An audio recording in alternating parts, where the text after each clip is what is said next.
भाई लोग, आज हम बात करने वाले हैं लोकिसम के चैप्टर नंबर 90 के बारे में। तो अगर आपने मेरे चैनल को अब तक सब्सक्राइब नहीं करा है तो जल्दी से इसको सब्सक्राइब कर लो ताकि आगे आने वाली वीडियोस आप मिस ना कर सको। तो पिछले एपिसोड में हमने देखा था जो हमारा कोजी होता है वो जैक और जॉन के बॉस की साइट को एक तरह से हैक कर लेता है। तो यार आज की वीडियो की शुरुआत में हम देखते हैं जो हान्युल और जैक होते हैं वो अपने अपने मोबाइल स्क्रीन में देख के हैरान हो रहे होते हैं और जैक कहता है, हे बच्चे, आखिर ये कैसे हो गया? हमारे अकाउंट में हजार पॉइंट्स कैसे आ गए? क्या ये तुमने करा?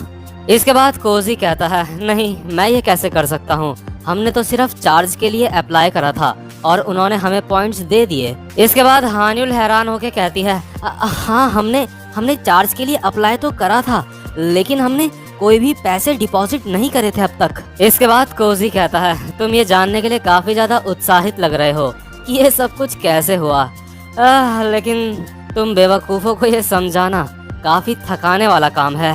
इसके बाद जैक कहता है, क्या कहा तूने? इसके बाद जो हमारा कोजी होता है वो जीहो को कहता है, ये जो प्राइवेट बैटिंग सिस्टम है यानी जुआ खेलने का सिस्टम, इसको दोबारा से एक्सप्लेन करो एक बारी। इसके बाद जीहो कहता है, ठीक है, तो पहले हम पैसे जमा करते हैं, उसके बाद उन लोगों के पास एक मैसेज जाता है और वो मैसेज जब मैनेजर कंफर्म करता है उसके बाद हमारे अकाउंट्स में पॉइंट्स आते हैं। इसके बाद कोजी कहता है, तुमने बिल्कुल सही कहा, जब हम पैसे जमा करते हैं उसके बाद वो ये कंफर्म करते हैं और उसके बाद हमारे अकाउंट में कुछ पॉइंट्स भेजते हैं और ये सारा का सारा काम वो मैनुअली करते हैं। मुझे 100% यकीन है ये लोग फेक अकाउंट्स का यूज करते हैं ये सारा का सारा काम करने के लिए और अपने असली नाम के बिना ये फोन और इंटरनेट बैंकिंग यूज नहीं कर सकते। तो तुम्हें क्या लगता है जब इनके अकाउंट्स में कोई पैसे आते हैं तो ये उन पैसों को, उन डिपॉजिट को कंफर्म कैसे करते हैं? क्या ये लोग हर बार बैंक और एटीएम में जाके चेक करते हैं कि इनके अकाउंट में पैसे आए या नहीं?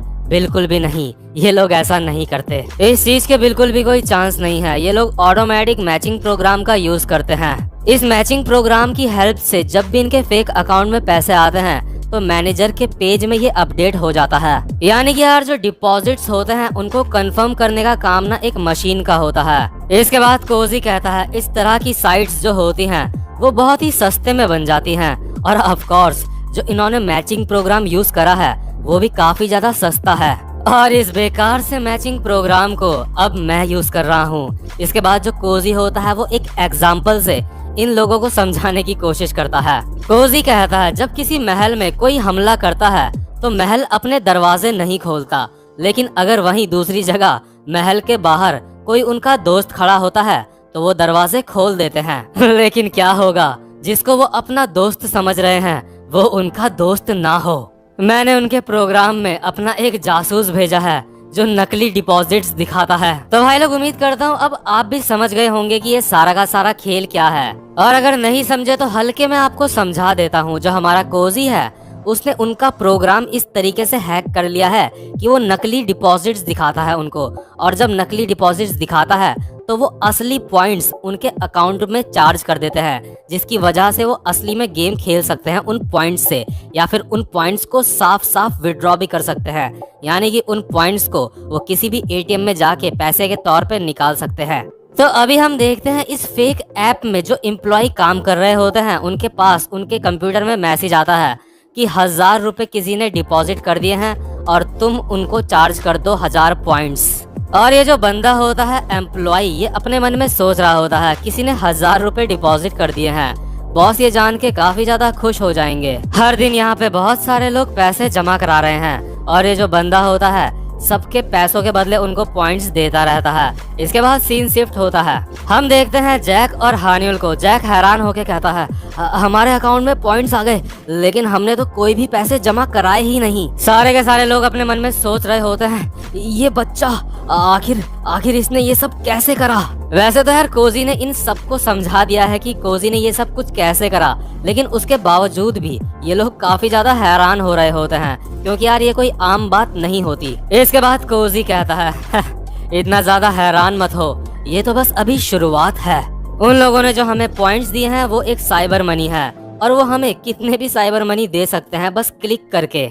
इसके बाद हम देखते हैं जो इस फेक कंपनी में लोग काम कर रहे होते हैं उनमें से एक अपने मन में सोच रहा होता है, ये सब क्या है, मैं बस पे आउट करने में लगा हुआ हूँ। और यार यहाँ पे पे आउट का मतलब ये है कि जो लोग अपना डिपॉजिट यहाँ पे जमा कराते हैं और उनको उसके बदले पॉइंट्स मिलते हैं, तो वो उन पॉइंट्स के बदले पैसे भी निकाल सकते हैं, तो इसी को पे आउट कहते हैं। ये बंदा अपने मन में सोच रहा होता है, ये काम सच में बहुत ज़्यादा बोरिंग है, मुझे जाके बाहर किसी लड़की से मिलने का मन कर रहा है।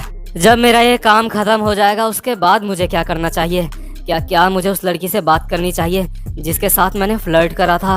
और यार ये जो बंदा है ना, इन लोगों को बिल्कुल भी कानो कान खबर नहीं होती कि इन लोगों के साथ इस वक्त प्रेजेंट मोमेंट में ही कितना बड़ा धोखा हो रहा है। इसके बाद सीन शिफ्ट होता है और हम देखते हैं कोजी को। कोजी इन सारे लोगों को बताता है जो हमने फेक डिपॉजिट जमा कराया है उसके वजह से हमें जो पॉइंट्स मिलते हैं, हम उन पॉइंट्स की हेल्प से असली पैसे निकाल सकते हैं एटीएम से। और जो कोजी होता है अभी उसके हाथों में पैसों की गड्डी होती है जो उसने इसी तरीके से निकाली होती है। इसके बाद कोजी कहता है हम इस तरह से आसानी से पैसे निकाल सकते हैं, हमें मैनेजर के हाई सिक्योरिटी वाले पेज से भी जूझने की कोई जरूरत नहीं है। मतलब कि यार ये जो फेक साइट होती है ना, वहाँ पे सिक्योरिटी तो बहुत ज्यादा तगड़ी होती है, लेकिन जो हमारा कोजी होता है उसने एक लूप होल ढूंढ लिया होता है जिस वजह से वो आराम से पैसे निकाल सकता है उनकी साइट से। इसके बाद कोजी कहता है अगर हम एक बार में हजार डॉलर निकालें और उनके पास अगर बहुत सारे एम्प्लॉयज हुए तो इसके बहुत ज्यादा कम चांस हैं कि वो ये बात नोटिस नहीं करेंगे। और यार जो हमारी क्रिस्टल होती है अपने मन में सोच रही होती है ये सिर्फ अभी मिडिल स्कूल में पढ़ता है, लेकिन ये बच्चा सच में बहुत ज्यादा डरावना है। ये बच्चा जरूर उन 10 जीनियस में से एक है जिन्हें मेरे डैड पाल रहे हैं। इसके बाद कोजी कहता है हम ऐसे ही फेक डिपॉजिट करके उनके अकाउंट से पैसे निकालते रहेंगे और हम तब तक पैसे निकालते रहेंगे जब तक कि उनका अकाउंट पूरी तरह से खाली नहीं हो जाता। तो चलो उनके अकाउंट से एक एक पैसा निकाल लेते हैं। इसके बाद सीन शिफ्ट होता है और हम देखते हैं जॉन और उसके बॉस को जो अभी शोना में आ रखे होते हैं नहाने के लिए। इसके बाद जो जॉन का बॉस होता है वो कहता है हा सच में मजा आ गया, बारिश के दिन में इस जगह पे नहाने का मजा ही कुछ और है। इसके बाद जॉन कहता है हाँ सच में काफी मजा आया। इसके बाद जॉन का बॉस कहता है चलो अब चल के पोर्क स्ट्यू खाते हैं। इसके बाद जॉन कहता है ओके बॉस। इसके बाद जॉन का बॉस कहता है लेकिन एक सेकंड, मेरे फोन पे इतनी सारी मिस कॉल्स किसकी आ रखी हैं? और अभी जो बेवकूफ जॉन होता है वो शीशे में देख के सोच रहा होता है मैं काफी अच्छा लग रहा हूँ। और जो वहीं दूसरी तरफ जॉन का बॉस होता है उसको फोन पे सारी की सारी खबर मिल चुकी होती है कि उनका अकाउंट खाली हो चुका है। तो जो जॉन का बॉस और जॉन होते हैं वो तुरंत ही अपने ऑफिस पहुंचते हैं। इसके बाद जो जॉन का बॉस होता है अपने एम्प्लॉयज से कहता है तुमने लोगों को पॉइंट्स देने की कोशिश करी लेकिन बैंक में पैसे नहीं है, तो तुमने लोगों को पे आउट्स करे, जितने भी लोगों ने पैसे निकालना चाहे तो तुमने पैसे दिए, लेकिन तुम कहना चाह रहे हो कि जो मैनेजर पेज है वहाँ पे कोई भी डिपॉजिट्स नहीं दिखा रहा है, बस लोगों ने सिर्फ पैसे विड्रॉ करे हैं। और तुम कहना चाह रहे हो जिन चूहों ने ये पैसे निकाले हैं वो लोग और कोई नहीं बल्कि वही हैं जो जॉन लेके आया था यहाँ पे। तो यार क्योंकि ये जो बंदे थे मतलब कोजी लोग ये जॉन के अकाउंट में ऐड हो रहे थे, इनका 40% का जो प्रॉफिट था ये जॉन को ही मिलना था, तो अब उनकी वजह से नुकसान हो गया तो सजा भी जॉन को ही मिलेगी। इसके बाद सीन शिफ्ट होता है और हम देखते हैं जॉन को जो अभी बिल्कुल नंगा होता है, बस उसने एक निक्कर पहना हुआ होता है, उसको बांध रखा होता है और उसके फेस से खून निकल रहा होता है। इसके बाद जो जॉन का बॉस होता है वो कहता है मुझे ये सारी की सारी चीजें समझा, आखिर ये हुआ क्या? इसके बाद जॉन कहता है मुझे नहीं पता ये सब क्या हुआ, लेकिन जितना भी नुकसान हुआ है उसका 40% मैं अपनी तरफ से भर दूंगा। इसके बाद जॉन का बॉस कहता है तूने बात तो बहुत ही लॉजिक वाली करी, मुझे लगता है मुझे तेरे सारे दांत नहीं तोड़ने चाहिए थे, मुझे माफ कर दे, मुझसे गलती हो गई।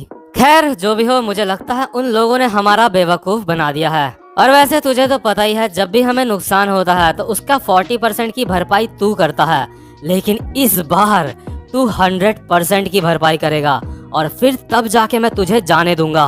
और हाँ, तू पैसों की चिंता मत कर, तू ये मत सोच कि तू इतने सारे पैसे कहाँ से लाएगा, बस तू अपने बाप की आईडी और अपने घर के कागज मुझे दे दे।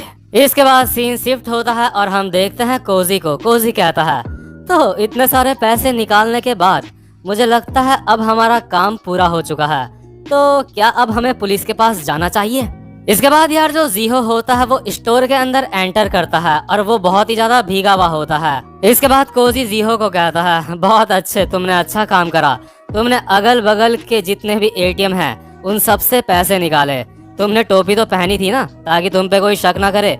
इसके बाद जो जीहो कहता है, हाँ मैंने पहनी थी। इसके बाद कोजी कहता है, तो ठीक है, अभी हमारे पास पूरे 3 लाख डॉलर है और ये रहे इसमें से 30,000 डॉलर जो तुम्हारा हिस्सा है, और ये बाकी के सारे पैसे मेरे हैं। तुम्हें कोई दिक्कत तो नहीं है ना? और यार जो हमारा डैनियल होता है अपने मन में सोच रहा होता है, उसने सच्ची में ये सारे के सारे पैसे वापस ले आया, वो जो जीहो हारा था। इस वक्त पीछे से डैनियल की वॉइस ओवर आती है। डैनियल कहता है, उस दिन मेरी आंखों के सामने कुछ ऐसा हुआ जिस पे यकीन करना बहुत ज्यादा मुश्किल था। इसके बाद जो कोजी होता है बाकी के सारे पैसे लेके स्टोर से बाहर जा रहा होता है और एक 10 का डॉलर निकाल के इन सारे लोगों को कहता है, ये लो, ये डिनर के लिए यूज करना, इससे तुम डिनर खा लेना अपना। और ये बाकी के लोग अपने मन में सोच रहे होते हैं कि क्या 10 डॉलर, ये साला हरामी बच्चा। इसके बाद कोजी जाते जाते जीहो को कहता है, और हाँ, इस बार मैंने तुम्हारी मदद कर दी, लेकिन आगे से अपनी लाइफ में ऐसी गलती कभी भी मत करना। और यार जो जीहो होता है ना, उसकी तो अंदर की उम्मीद ही मर चुकी होती है कि अब उसको उसके पैसे वापस मिलेंगे। लेकिन अभी जो जीहो होता है उसको उसके पैसे वापस मिल चुके होते हैं और वो कह रहा होता है, तुम्हारा बहुत बहुत शुक्रिया।